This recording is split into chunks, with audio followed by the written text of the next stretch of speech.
Bismillahirrahmanirrahim. Assalamualaikum warahmatullahi wabarakatuh.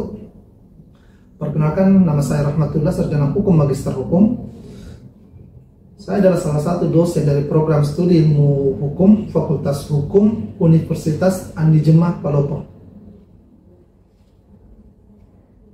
Di program studi ini, saya mengampu mata kuliah filsafat hukum. Mata kuliah filsafat hukum adalah cabang filsafat yang mempelajari hukum secara mendalam.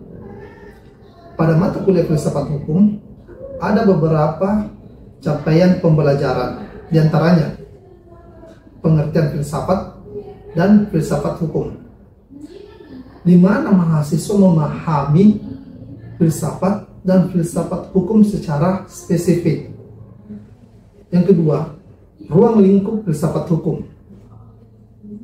Mahasiswa memahami hakikat, sumber hukum, dan perbedaan antara hukum dan moral. Yang ketiga, aliran dalam filsafat hukum, di mana mahasiswa memahami berbagai aliran dalam filsafat hukum seperti hukum alam, positivisme hukum, dan realisme hukum. Dalam implementasi mata kuliah filsafat hukum terdapat 16 pertemuan, di mana pertemuan 1 hingga pertemuan ke-7 membahas istilah dan pengertian filsafat hukum, sejarah perkembangan filsafat hukum, hingga ruang lingkup filsafat hukum. Dan di pertemuan ke-8 dilakukan ujian tengah semester. Sedangkan di pertemuan 9 hingga pertemuan 15 membahas terkait aliran-aliran filsafat hukum, kedudukan filsafat hukum, dan kekuasaan, antara hukum dan kekuasaan, hingga hukum dan HAM, dan ditutup di pertemuan 16 dengan ujian akhir semester. Adapun bobot penilaian dalam mata kuliah ini, yang pertama, kehadiran itu berbobot 25%. Keaktifan mahasiswa itu diberi bobot 30%. Ujian tengah semester mendapatkan bobot 15%, dan ujian akhir semester itu memiliki bobot 25%, sehingga dengan jumlah penilaian 100%. Dan berikut kami tayangkan video pembelajaran mata kuliah filsafat hukum. Bismillahirrahmanirrahim. Assalamualaikum warahmatullahi wabarakatuh. Hari ini kita akan masuki perkuliahan dengan mata kuliah materi yang kita bahas pada kesempatan ini adalah filsafat hukum. Ketika kita mendengar kata filsafat, untuk saya rasa di kalian itu sudah akrab dengan kata filsafat, ya, karena di semester awal kalian sudah mendapatkan mata kuliah yang terkait mata kuliah filsafat, yaitu filsafat.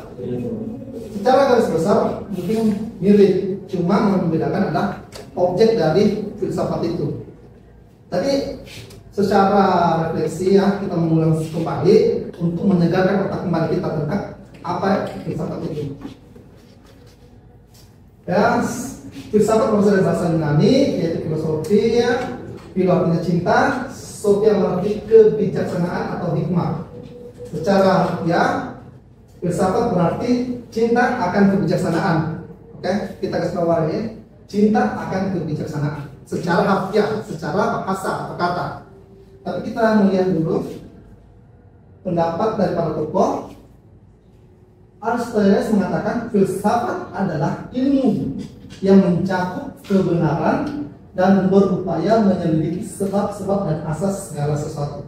Oke. Lanjut, kita ambil secara organisasional. Prof. Makturo, filsafat adalah ilmu yang berusaha mencari sebab yang sedalam-dalamnya tentang segala sesuatu berdasarkan akal. Paham dulu? Oke? Kalau kalian melihat pendapat para tokoh, apa kesamaan dari pendapat ini? Jika kita mengaitkan kata tidak, tadi kan kita ambil filosofia adalah cinta kebijakan. Oke, paham sampai sini dulu? Oke, di mana letak bijaknya di sini?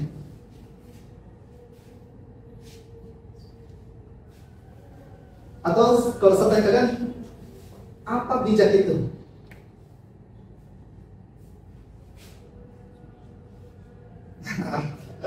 Kalau kita ambil KBBI, bijak itu adalah kemampuan, kecerdasan, ya kan? Dan sebagainya. Jadi, kalau kita melihat di sini, di mana bijaknya adalah bagaimana kita menggunakan akal kita sebaik-baiknya, ya kan? Menggunakan pikiran kita sebaik-baiknya dengan memaksimalkan pikiran kita. Makanya di sini dikatakan mencari sebab yang sedalam-dalamnya. Sebab berarti mencari sampai ke akarnya, ya.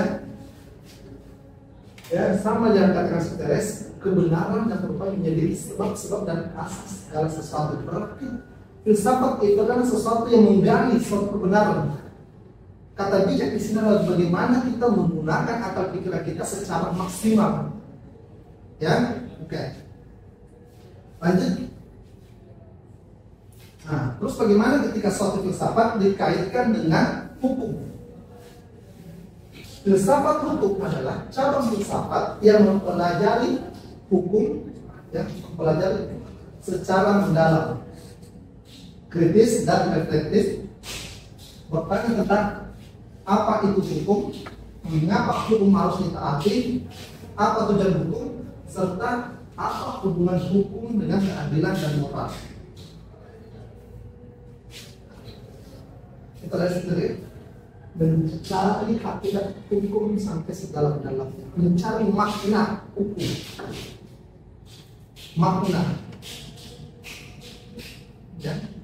Sampai sekarang ini kan belum ada. Kalian sudah belajar pengantar hukum Indonesia, ya kan? Pengantar ilmu hukum. Di semua mata kuliah hukum kita belum mendapatkan istilah suatu kesepakatan bersama pengertian terkait masalah hukum. Yang ada hanya pendapat para ahli. Kenapa belum ada kesepahaman tentang pengertian hukum itu? Mengapa? Coba.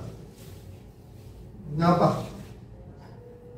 Karena ketika hukum ingin didefinisikan, Pak, itu terlalu kompleks. Tidak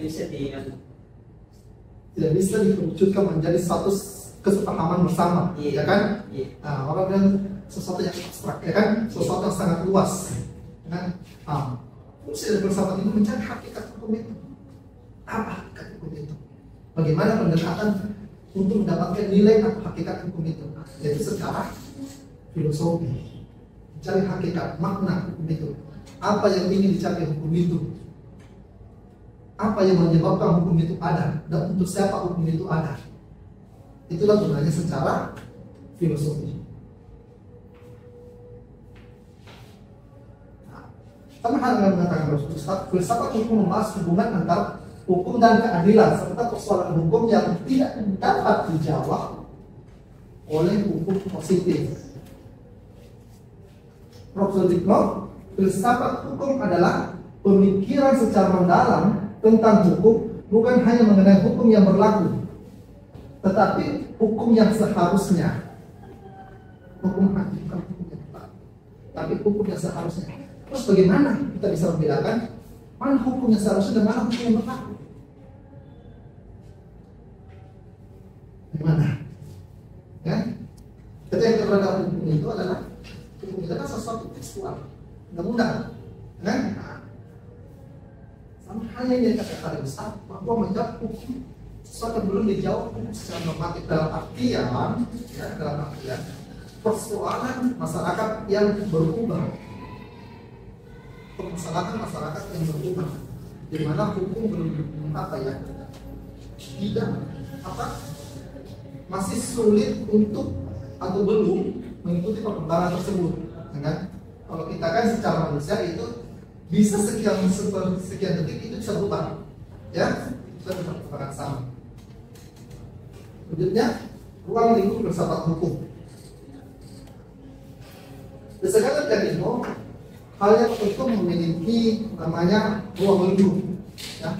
Ruang lingkup artinya adalah sebagai batasan, ya, sebagai batasan objek penelitian kita atau objek permasalahan kita. Begitupun dengan filsafat hukum. Ada beberapa sebenarnya dalam ruang lingkup filsafat hukum, tapi kita ambil ya beberapa bidang utama dalam filsafat hukum, yaitu pertama ontologi hukum, aksiologi hukum, dan epistemologi hukum. Nah, ontologi hukum. Ontologi hukum itu berusaha memahami makna. Dia berbicara masalah makna hakikat. Berbicara makna, ya. Apa hukum itu? Makna hukum itu yang dicari ketika berbicara masalah ontologi. Apakah hukum itu faktor sosial yang bersifat empiris atau sebagai norma normatif yang bersifat moral dan ideal? Dalam artian, apakah hukum, kalau kita bicara, apakah hukum itu sesuatu yang hanya ditetapkan? Nanti kita bahas di positivisme juga. Apakah hukum itu hanya sekedar undang-undang, ya? Apakah hukum itu hanya sekedar undang-undang, atau hukum itu sesuatu yang hidup dan berkembang di sekitar kita, atau biasa kita akrab dengan istilah moral, ya? Kalau saya tanya kalian, ketika di masyarakat, mana yang lebih mendekat kepada kita di tengah masyarakat? Hukum secara aturan atau moral secara klinik masyarakat? Yang mana paling dekat? Moral, kan? Nah, ini katakan, apakah yang dimaksud hukum itu akan sekedar undang-undang, ataukah hukum itu harusnya tak mengikuti istilah moralitas yang hidup dan tumbuh di masyarakat? Mencari makna apa hukum itu ranah dari ontologi hakikat hukum. Selanjutnya, aksiologi hukum berbicara masalah nilai, membedakan antara hukum sebagai fakta sosial dan hukum sebagai norma nilai. Hukum sebagai fakta sosial adalah kenyataan secara empiris yang dapat diamati dan diukur. Sedangkan hukum sebagai norma nilai adalah aturan yang didasarkan pada prinsip moral dan keadilan, meskipun terkadang tidak secara empiris. Kalian ini ya, di aksiologi itu kita berbicara masalah hukum itu memiliki nilai atau manfaat atau tidak. Hukum itu sudah mendasari moral atau tidak. Karena terkadang, ya kan, terkadang kita lihat adalah secara aturan memang tidak melanggar, tetapi secara moralitas kita merasa sesuatu yang salah, ya kan? Paham sampai situ? Kan? Nah, ketika ada sesuatu, orang yang ketika melakukan suatu kegiatan, tetapi ada aturan, dia tidak melanggar, kan? Tetapi secara moral, wah, bagi masyarakat ya, melanggar. Seperti dulu, ya. Ini nanti kita lebih dekat dengan isu-isu di kalangan sosial, karena kalangan sosial itu melihat hukum sebagai sesuatu yang moralitas, bukan hanya sekedar aturan-aturan secara normatif, tapi lebih mengarah kepada moralitasnya. Selanjutnya, secara epistemologi, filsafat hukum membahas tentang sumber keberadaan hukum, apakah hukum berasal dari kekuasaan negara, kesepakatan sosial, atau nilai-nilai moral yang bersifat universal. Ketika berbicara masalah epistemologi, itu berbicara masalah sumber hukum. Dari mana sumber hukum itu? Apakah sumber hukum atau siapa yang berani yang membuat aturan dari kekuasaan negara, ya, atau ada kesepakatan sosial dalam artian kita biasa ya, negara parlemen, kan, atau dari nilai-nilai moral yang bersifat tumbuh di masyarakat. Sumber hukumnya, sumber aturan itu dibuat dari apa? Dibuat dari mana? Ya, melalui siapa? Siapa yang memberikan? itu masuk ranah dari epistemologi. Selanjutnya mazhab atau aliran dalam filsafat hukum. Sebelum kita lanjut ke mazhab ini, ada yang bertanyakan terkait masalah epistemologi, aksiologi, ataupun ontologi. Sebelum kita lanjutkan mazhab aliran filsafat hukum.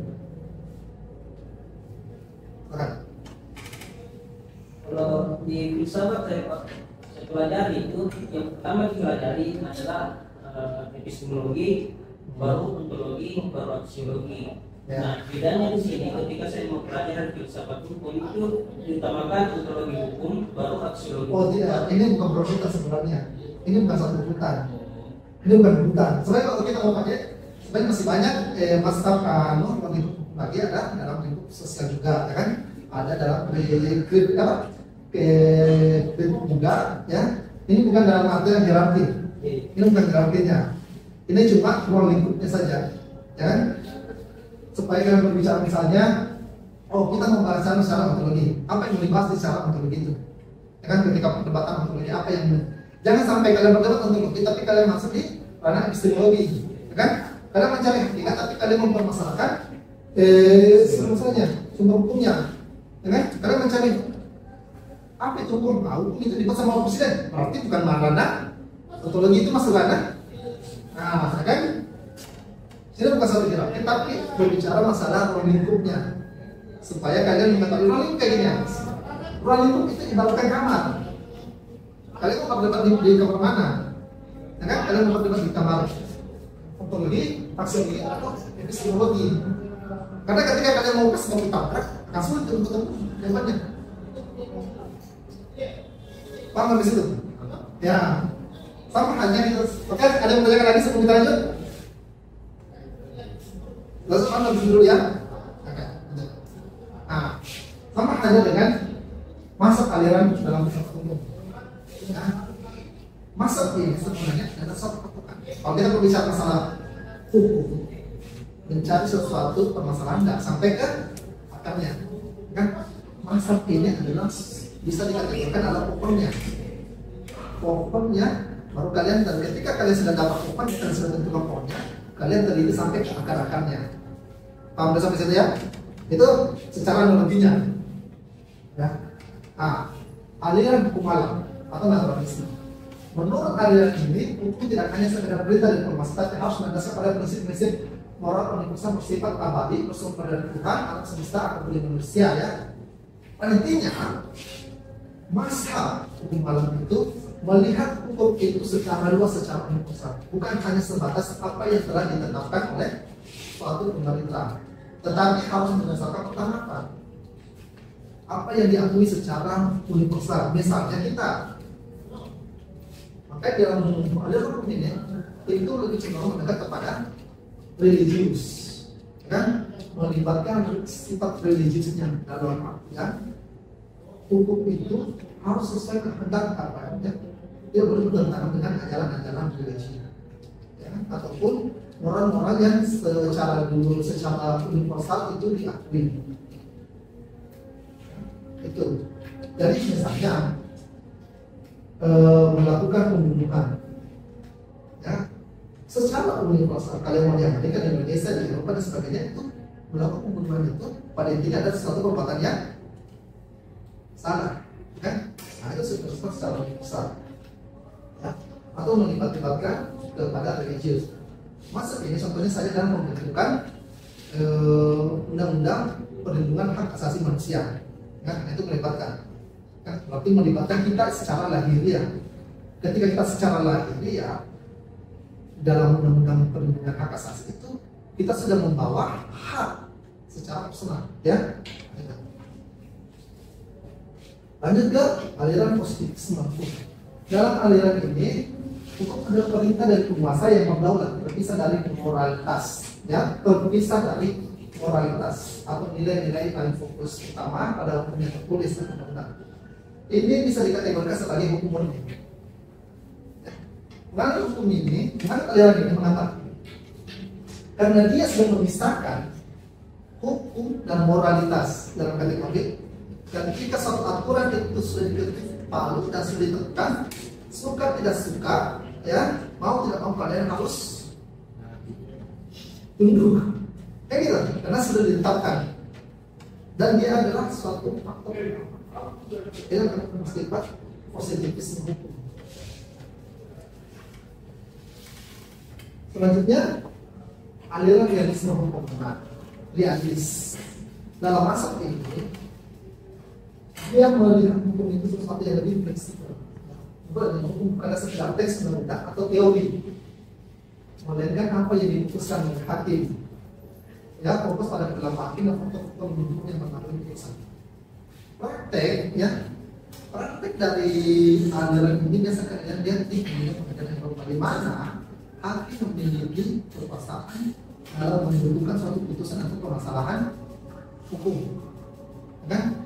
Hakim bebas menafsirkan permasalahan sosial, pendekatan sosial, pendekatan secara psikologis. Ya? Tetapi kalau di negara kita kan tidak dapat. Negara kita lebih cepat di sini. Nah, hakim tidak bebas dalam menafsirkan. Hakim hanya boleh mengikuti undang-undang, kecuali belum ada yang mengatur, maka hakim bebas melakukan penemuan hukum, kan?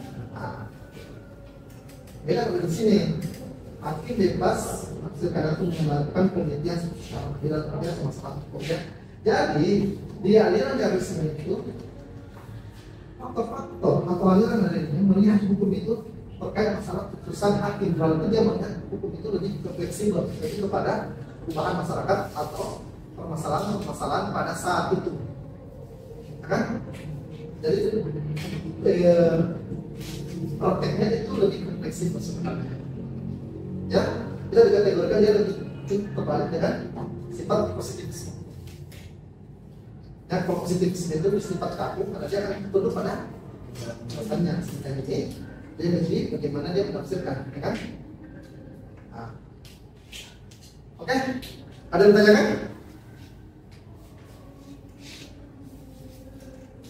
Hah? Kalau tidak ada, ya, misalnya kita akan bahas di pertemuan selanjutnya ya beberapa terkait masalah perkembangan filsafat hukum. Ya, pertanyaan ya, saya akhiri pertemuan hari ini dengan ucapan Assalamualaikum warahmatullahi wabarakatuh. Demikian tadi penayangan video pembelajaran mata filsafat hukum, dan saya berharap untuk kita semua saya ucapkan terima kasih dan Assalamualaikum warahmatullahi wabarakatuh.